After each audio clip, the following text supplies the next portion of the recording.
қазақтың балаларының барлығы міндетті түрде спорттың барлық түрімен айналысу керек.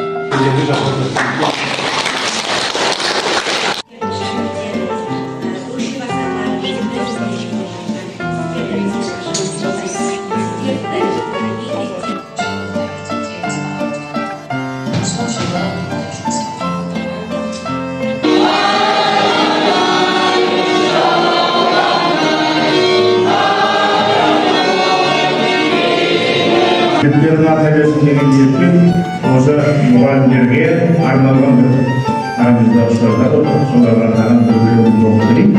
Оң болсын, алтыннан атсын аттандар, қараптан қарап жатқандар, сәйгүліктерді баптаңдар, қандай да қандай күн туар.